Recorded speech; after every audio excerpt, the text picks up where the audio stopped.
Hello दोस्तों, नमस्ते, प्रणाम। आप लोग कैसे हैं? उम्मीद करती हूँ कि बहुत अच्छे होंगे। एक ठे हम लोग भोले गीत लेके आए हैं। गाना कैसा लगेगा लाइक शेयर सब्सक्राइब जरूर करिएगा। फुल आवाज के साथ सुनिएगा।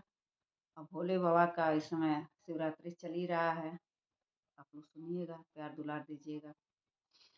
भोला गईले बाजार, भोला गईले बाजार, गौरा सोचे अपना मनावा में। भोला गईले बाजार, भोला गईले बाजार, गौरा सोचे अपने मनावा में।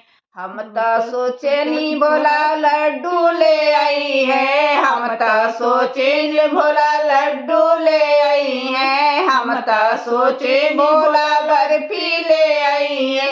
हो जिया जरी गईल हमार, जिया जरी गईल हमार, गौरा भंगिया ले अइले गठरिया में। जिया जरी गईल हमार, जिया जरी गईल हमार, भंगिया ले अइले गठरिया में। भोला गईले बाजार, भोला गईले बाजार, गौरा सोचे अपने मनावा में। भोला गईले बाजार, भोला गईले बाजार, गौरा सोचे अपने मनावा में।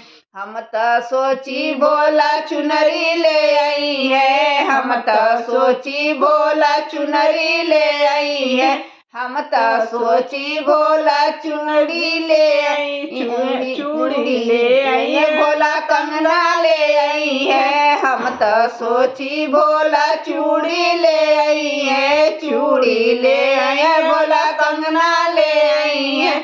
हो जिया जरी गईल हमार, जिया जरी गईल हमार, भोल डमरू ले अइले गठरिया में। जिया जरी गईल हमार, जिया जरी गईल हमार, डमरू ले अइले गठरिया में। भोला गईले बाजार, भोला गईले बाजार, गौरा सोचे अपने मनावा में। भोला गईले बाजार, भोला गईले बाजार, गौरा सोचे अपने मनावा में। हम तो सोचे भोला पाउडर ले आई है, हम तो सोची भोला पाउडर ले आई है, पाउडर ले आई है, भोला पाउडर ले आई है।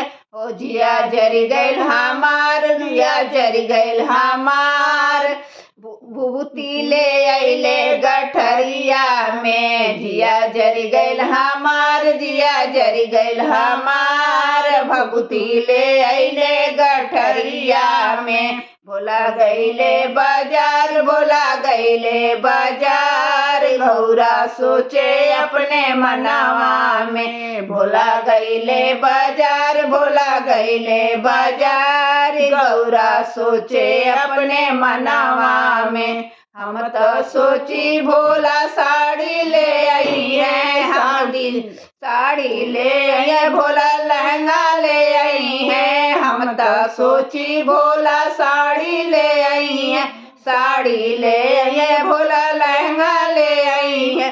ओ जिया जरी गईल हमार, जिया जरी गईल हमार, जिया जरी गईल हमार, जिया जरी गईल हमार, मिर्गा छाल ले अइले गठरिया में। मिर्गा छाल ले अइले गठरिया में।